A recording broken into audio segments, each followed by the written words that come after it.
Doctor BR Ambedkar Konaseema జిల్లా ఆత్రేయపురం మండలం వాడపల్లి శ్రీ వెంకటేశ్వర స్వామి సన్నిధిలో తిరుమల తిరుపతి దేవస్థానంలో దాస సాహిత్య ప్రాజెక్ట్ కోనసీమ తిరుమల వాడపల్లి శ్రీ వెంకటేశ్వర స్వామి వారి దేవస్థానం సంయుక్త ఆధ్వర్యంలో గురువందన మహోత్సవం ఘనంగా నిర్వహించారు. కార్యక్రమంలో ప్రముఖ ఆధ్యాత్మికవేత్త పగడాల రామానంద తీర్థ ఆచార్యులు పాల్గొని భక్తులకు ఆధ్యాత్మిక సందేశం అందించారు. కార్యక్రమానికి ముఖ్య అతిథిగా ఎమ్మెల్యే బండారు సత్యానందరావు పాల్గొని ఆయనతో పాటు దేవస్థాన చైర్మన్ ముదునూరి వెంకటరాజు, దేవస్థాన డిప్యూటీ కమిషనర్ నల్లం సూర్య, చక్రధర్రావు, భక్తులు, ఆలయ అర్చకులు, వేద పండితులు, అధికారులు మరియు సిబ్బంది పెద్ద సంఖ్యలో పాల్గొన్నారు.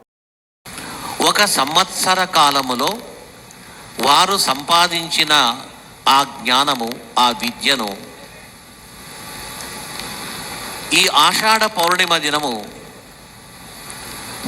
గురువులకు గురువైన ములికుల చక్రవర్తి, కవికుల చక్రవర్తి, బ్రహ్మాది దేవతలకు కూడా వేదోపదేశము చేసినటువంటి మహావిష్ణు స్వరూపుడైన వ్యాస భగవానులకు సమర్పించే దినం.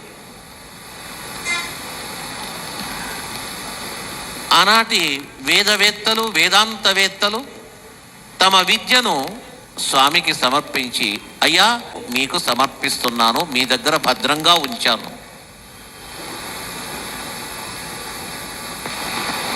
అది భక్తిచే, ప్రపత్తిచే స్వామి పాదములకు నమ్రీభూతులై సమర్పించే శుభ దినము ఈ దినము. అంటే తాము నేర్చిన ఆ జ్ఞానము, ఆ విద్య తమ దగ్గరే ఉంచుకోకూడదు.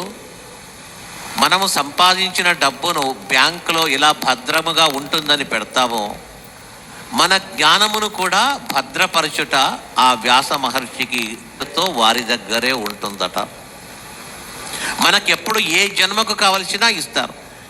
ఈ జన్మలో మనం బ్యాంకులో పెట్టినటువంటి ధనము మనం ఉన్నంత వరకే వాడతాం, కానీ ఈ లోకాన్ని మనం వదిలి వెళ్ళిపోతే ఈ డబ్బును వేరే జన్మ ఎత్తితే నా అకౌంట్కు రాదది, నాకు చెల్లదది.